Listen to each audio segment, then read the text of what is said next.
Hello, good morning. आज पढ़ेंगे आप राज्यसभा। राज्यसभा के बारे में।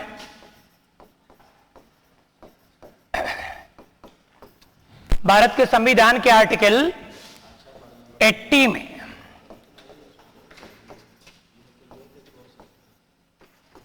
राज्यसभा का उल्लेख है। राज्यसभा को इंग्लिश में कहते हैं काउंसिल ऑफ स्टेट्स। जैसा कि आपको मालूम होगा,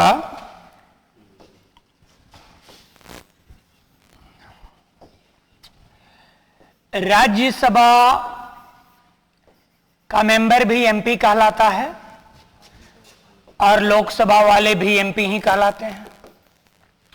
लोकसभा हम डिस्कस कर चुके हैं, इनको आम आदमी चुनता है, लेकिन राज्यसभा के मेंबर को कौन चुनते हैं? राज्यों के एमएलए, विधायक। Members of state legislative assembly elect MPs of Rajya Sabha. Rajya Sabha के एमपी का चुनाव राज्यों के विधायकों द्वारा होता है।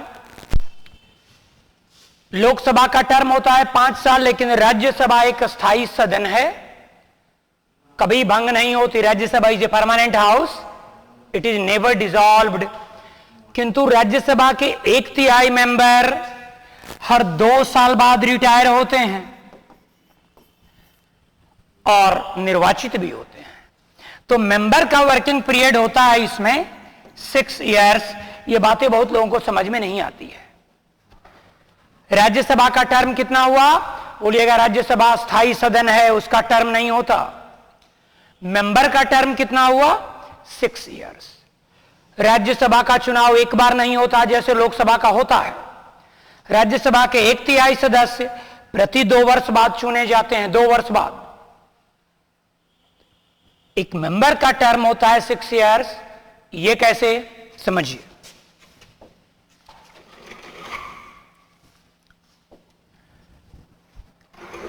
ये राज्यसभा और राज्यसभा में इसको ये और पहले, हां, ध्यान से देखिएगा, राज्यसभा में कितने एमपी होते हैं?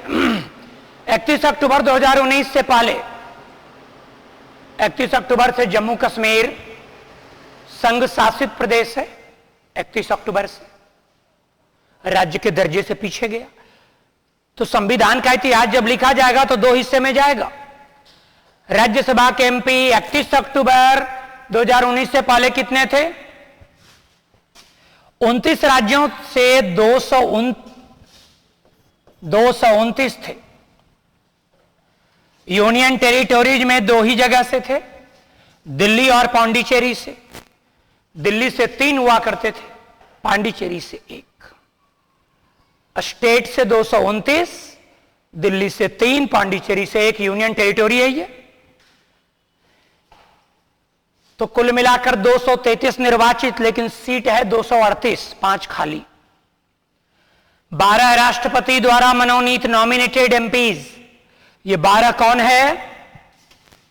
कला, विज्ञान, साहित्य और सोशल वर्क। इस फील्ड के 12 नॉमिनेटेड मेंबर होते हैं राज्यसभा में। तो 233 इलेक्टेड एट प्रेजेंट और 12 नॉमिनेटेड मिलाकर एट प्रेजेंट कितना होगा? वर्तमान में कितना? 245, लेकिन मैक्सिमम कितना होगा? 238 में 12 जोड़ेंगे तो 250। 31 अक्टूबर के बाद क्या हो गया? बस जम्मू कश्मीर वाले को हटा दीजिए तो 28 राज्यों से कितने हो गए? 225। जम्मू कश्मीर यहां आ गया। देखिए, यूनियन टेरिटोरीज में दिल्ली से 3 पहले भी थे, पांडिचेरी से 1 पहले भी थे, और अब नया जम्मू कश्मीर से 4। तो कुल मिलाकर के उतने ही हुए, बस इस 4 को हटाकर यहां ला दिया। नॉमिनेटेड उतने ही होंगे। वर्तमान में क्या स्टेटस है? ये 225 राज्यों से निर्वाचित यूनियन टेरिटोरीज 7 और 2 9 हो गए। लद्दाख से नहीं होते राज्यसभा में, जम्मू कश्मीर से होते हैं। 3 दिल्ली से, 1 पांडिचेरी से और 4 जम्मू कश्मीर। कुल मिलाकर उतने 12 नॉमिनेटेड। ये अब बात यह है आगे कि इनको पहली बार कैसे चुना गया होगा। ध्यान से देखना, 1952 ऐसे देखो आप, टोटल इलेक्टेड मेंबर कितने हो सकते हैं मैक्सिमम? 238 है, 233। 3 भागों में बांट रहा हूं। राज्यसभा के मैक्सिमम निर्वाचित एमपी 238 होंगे, हैं कितने? 233। ये 5 खाली है। मैं एग्जांपल के लिए इसको पूरा ले रहा हूं। 238 अगर है तो 1/3 एमपी को बांटा हमने 3 रो में। मान लो ये दिल्ली की राज्यसभा है, 79 यहां बैठे हैं, दूसरे 79 यहां, तीसरे को। अब कुछ राज्यों के एग्जांपल से समझाता हूं। जैसे उत्तर प्रदेश से राज्यसभा में 31 एमपी होते हैं,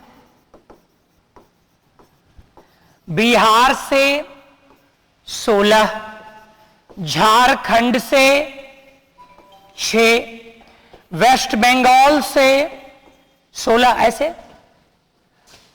अब मान लो 3 भागों में बांटा हमने और इनका चुनाव है 2016 में।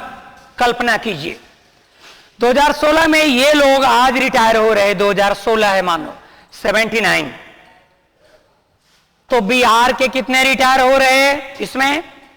16 नहीं, बिहार के कितने? 5 बिहार के इसमें बैठे हैं, दूसरा 5 यहां बैठा है बिहार का, और तीसरा 6 वहां बैठा है। तो 5 5 और 6 हुआ 16। इसमें कितने बैठे हैं यूपी में? यूपी के 31 में इस रो में कितने बैठे हैं? 10। दूसरे में भी 10, तीसरे में 11।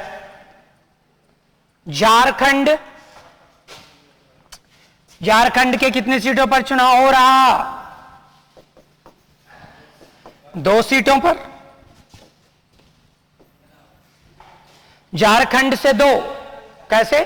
2 यहां राज्यसभा में, झारखंड के 6 कैसे बैठे हैं? 2 यहां, फिर 2 यहां, फिर 2 वहां। इन पर चुनाव है। वेस्ट बंगाल से भी 5। 1/3 मेंबर हर स्टेट का यहां बैठा हुआ है। तो आज ही चुनाव है मान लो 2016 में, तो बिहार के कितने बैठे हुए हैं? 5। और इस 5 को कौन चुन रहे? बिहार के 243 एमएलए विधायक। उत्तर प्रदेश के 10 बैठे हैं यहां, इनका चुनाव कौन कर रहे? यूपी के विधायक। झारखंड के 2 का चुनाव कौन कर रहे? झारखंड के 81 विधायक।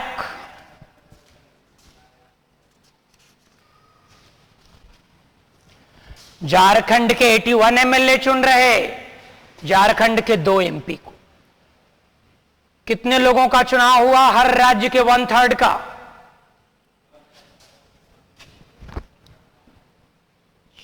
आज सभी रिटायर हो गए। ये बिहार के 5, यूपी के 10, झारखंड के 2, हर राज्य के 1/3। और कल इनका चुनाव हो गया उन राज्य के विधानसभा के सदस्यों द्वारा। कल सब चुनकर आ गए। अब ये चुनकर जो 79 आई, ये कब तक रहेंगे? 2022 तक रहेंगे। 2016 में चुने गए, कब तक रहेंगे? 2022 तक। 2 साल बाद फिर दूसरा रो का चुनाव होगा 2018 में। इनका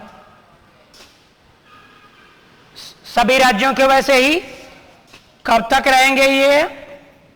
2024 तक। उसके 2 साल बाद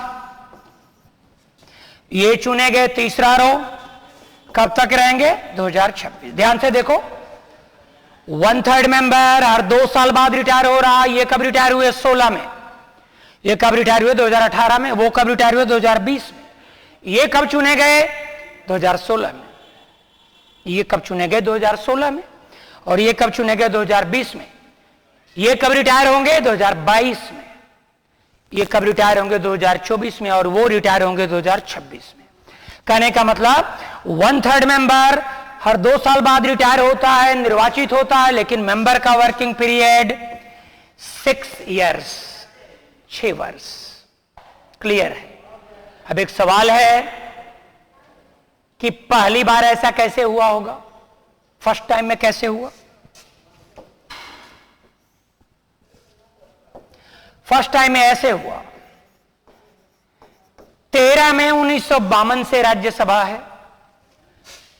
1952 में राज्यसभा में सब आ गए। अब देखिए,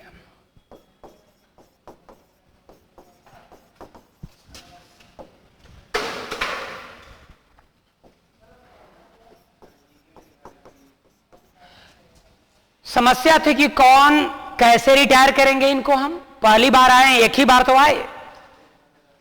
लॉटरी निकाला गया चुनाव आयोग द्वारा राष्ट्रपति के सहमति से। लॉटरी में क्या तय हुआ? एक ग्रुप 2 साल बाद रिटायर होगा, एक ग्रुप 4 साल बाद और एक 6 साल बाद। लॉटरी में देखा गया कि इनको रिटायर होना है 2 वर्ष बाद। तो ये 1952 में आए थे, ये कब रिटायर हो गए? 1954 में।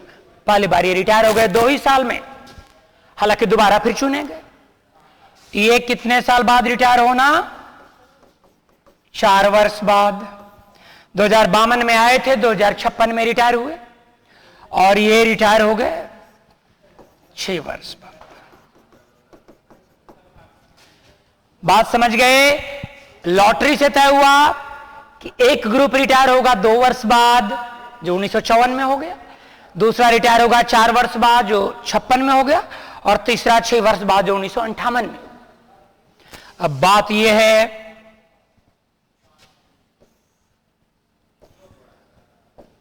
कि लोकसभा के में स्पीकर की बात हमने किया था, तो राज्यसभा में भी होता है स्पीकर, नहीं चेयरमैन। हिंदी में कहते हैं सभापति। और ये कौन है? उपराष्ट्रपति। बहुत काम का सवाल है। इसमें क्या पढ़े थे? स्पीकर नहीं रहेगा तो कौन रहेगा? Deputy speaker. ये दोनों ही लोकसभा के मेंबर हैं। ये भी ना रहेंगे तो 10 सीनियर एमपी का लिस्ट है। इसमें बातें बिल्कुल अलग है। क्यों? इसमें देखा था स्पीकर और डिप्टी स्पीकर लोकसभा का एमपी होता है, 5 साल कार्यकाल है, एक दूसरे को रिजाइन करता है।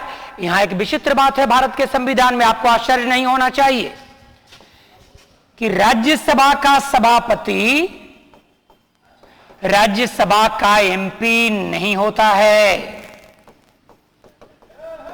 क्योंकि आप पढ़ेंगे कि उपराष्ट्रपति तो लोकसभा राज्यसभा दोनों मिलकर चुनती है, और जो उपराष्ट्रपति है वो पद से सदस्य है राज्यसभा का, पदेना सदस्य, अध्यक्ष सभापति। Vice president is ex officio chairman of the Rajya Sabha. पदेना अध्यक्ष का सभापति का मतलब जो भी उपराष्ट्रपति रहेगा वो पद से हो जाएगा। पदेना संस्कृत वर्ड है, कभी संस्कृत पढ़ा होगा आपने। बालकेना, फलेना, तृतीया विभक्ति करण कारक, बालक से, फल से, तो पद से है सभापति। ये राज्यसभा का एमपी नहीं है, सभापति तो है। लोकसभा का अध्यक्ष लोकसभा का एमपी है, राज्यसभा का सभापति राज्यसभा का एमपी नहीं है।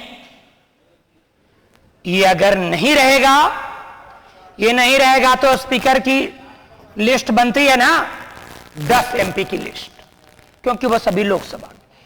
ये अगर नहीं रहेगा तो यहां लिस्ट सभापति की नहीं बनेगी, याद रखना।